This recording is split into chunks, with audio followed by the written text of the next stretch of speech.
Hello friends, let us now learn about some important points about gastroesophageal reflux disease. Here, gastroesophageal reflux disease normally if you see physiologically, there is postprandial relaxation of lower esophageal sphincter is seen. But if there is, that is transient lower esophageal sphincter relaxation. But due to some causes, there can be reflux of contents from the stomach to the esophagus. So if this occurs due to some pathology, then we call it as pathological gastroesophageal reflux disease. This pathological gastroesophageal reflux disease has some anatomical factors which are associated with it. So if you see, the anatomical factors are: 1. If there is decreased length of intra-abdominal esophagus. This can be due to decreased length of intra-abdominal esophagus, or it can be due to loss of obliquity of gastroesophageal junction. Normally, the gastroesophageal junction, you see that it is a little oblique. But if this obliquity is lost, then it can result in gastroesophageal reflux disease. Then we have something called as phrenicoesophageal ligament. Okay, this phrenicoesophageal ligament will hold the stomach. Okay, gastroesophageal junction. If this phrenicoesophageal ligament length is decreased,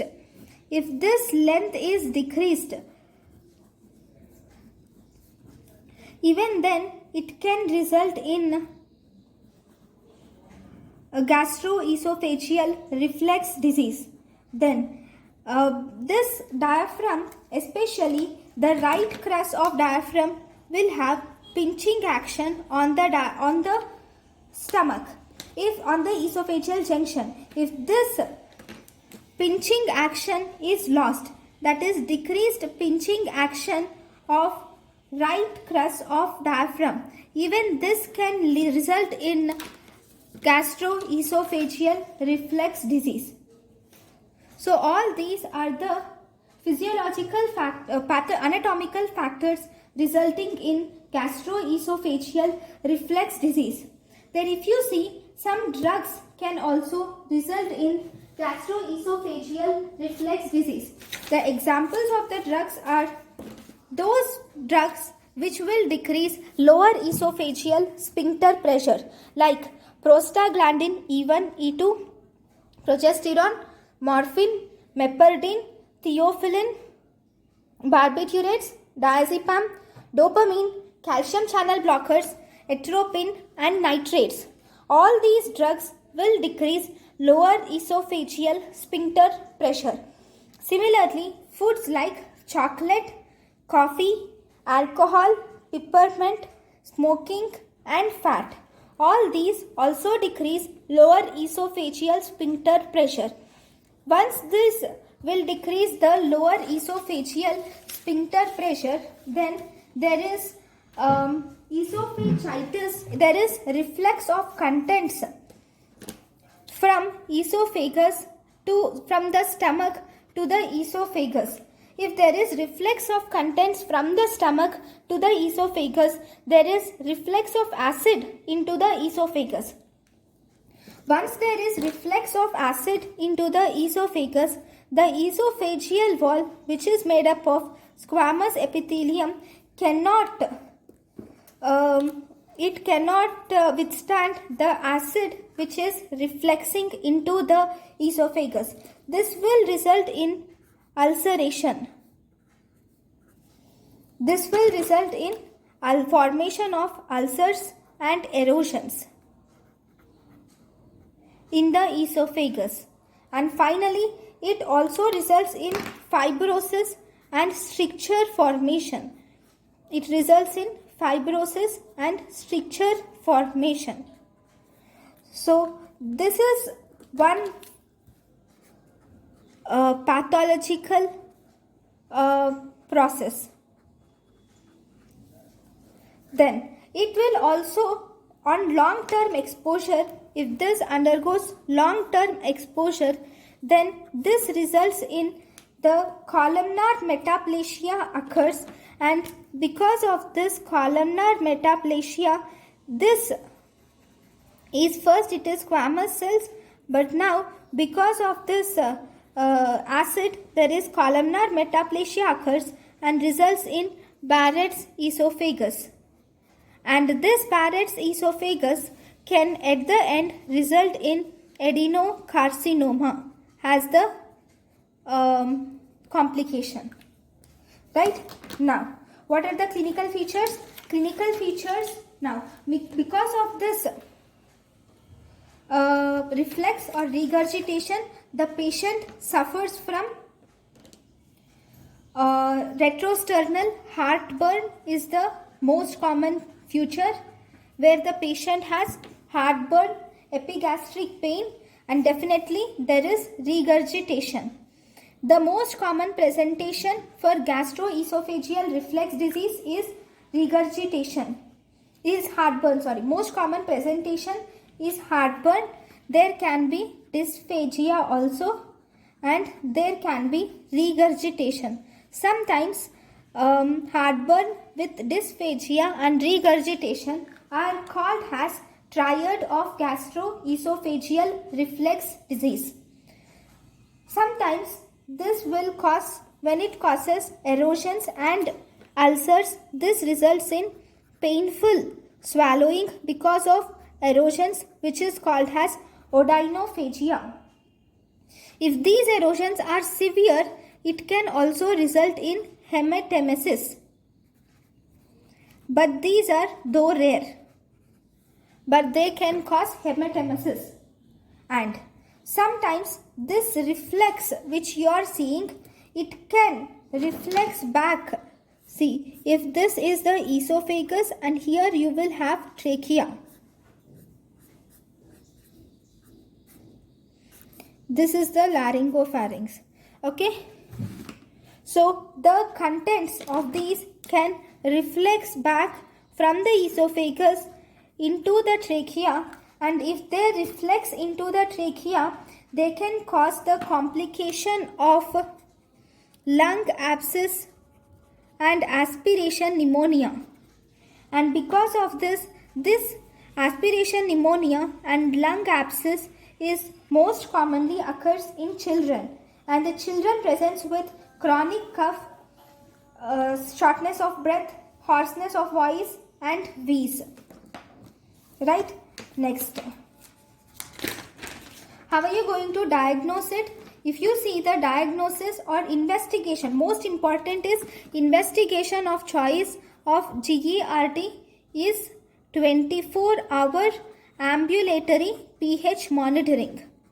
You should do 24-hour ambulatory pH monitoring is the investigation of choice or gold standard for gastroesophageal reflux disease.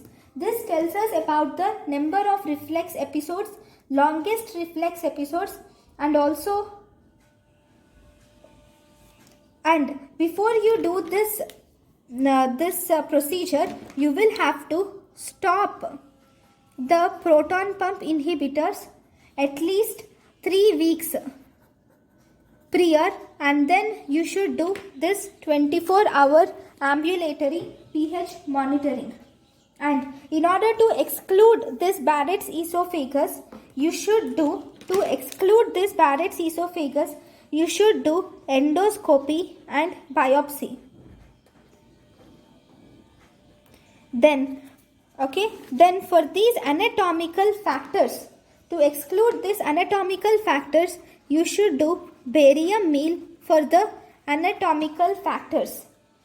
Okay, because here you see incompetent lower esophageal sphincter. So for this you can also do manometry. But if you were asked what is the investigation of choice Definitely, investigation of choice is 24-hour ambulatory pH monitoring, which is done after stopping proton pump inhibitors at least 3 weeks prior. Then, with the help of this 24-hour ambulatory pH monitoring, we get a score which is called as D-Meester score. With the help of it, we get a D-Meester score. Okay, this 24-hour pH monitoring gives us a score called as D-Meester score. How do we get this D-Meester score? See, we will put a probe into the esophagus. Once we put the probe into the esophagus, and whenever there is gastroesophageal reflex, that is whenever there is reflex of acid from the stomach into the esophagus, the probe has a sensor, and that sensor will detect whenever the pH is less than 7, and then it sends the signal into the receiver. And the number of times these reflexes were there are noted, and a score called as D-Meester score is calculated. And in this D-Meester score, if this D-Meester score is less than 14.7, then it is normal. If this is more than 14.7, then this shows reflex esophagitis.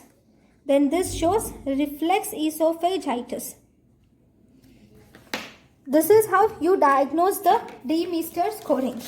Then, how are you going to treat it? The treatment of this is, first you will have to ask the patient to do lifestyle modification. First, ask the patient to stop smoking and decrease the caffeine intake. All the things which will decrease the lower esophageal sphincter, all these foods and the drugs should be avoided first of all. And then for symptomatic improvement, because here the problem is in acid refluxing into the esophagus, so you can give proton pump inhibitors. That too, double dose of proton pump inhibitor can be given, but that is not the treatment of choice. So if you were asked, the treatment of choice for this condition is always surgery. But before performing surgery, you should ask the patient to undergo 24-hour ambulatory pH monitoring for sure, because you will have to make sure that it is GERD before we go to surgery. Then you will have to ask the patient to undergo barium swallow. Why barium swallow? Because the sliding hernia also has the similar features. So in order to rule out sliding hernia, you will have to ask the person to undergo barium swallow.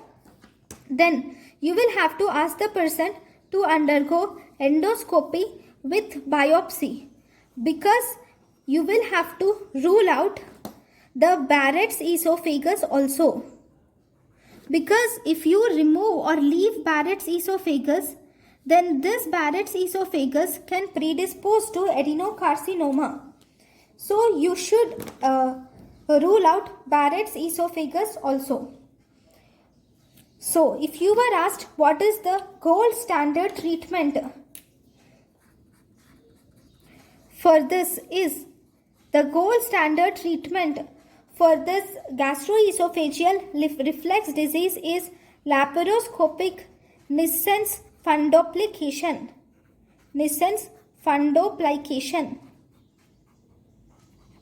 Okay, what do we do in this Nissen's fundoplication? See, this is the normal stomach, right? But in Nissen's fundoplication, we will wrap the fundus of the stomach in order to cover 180 degrees completely. You are wrapping the fundus of the stomach to cover 360 degrees.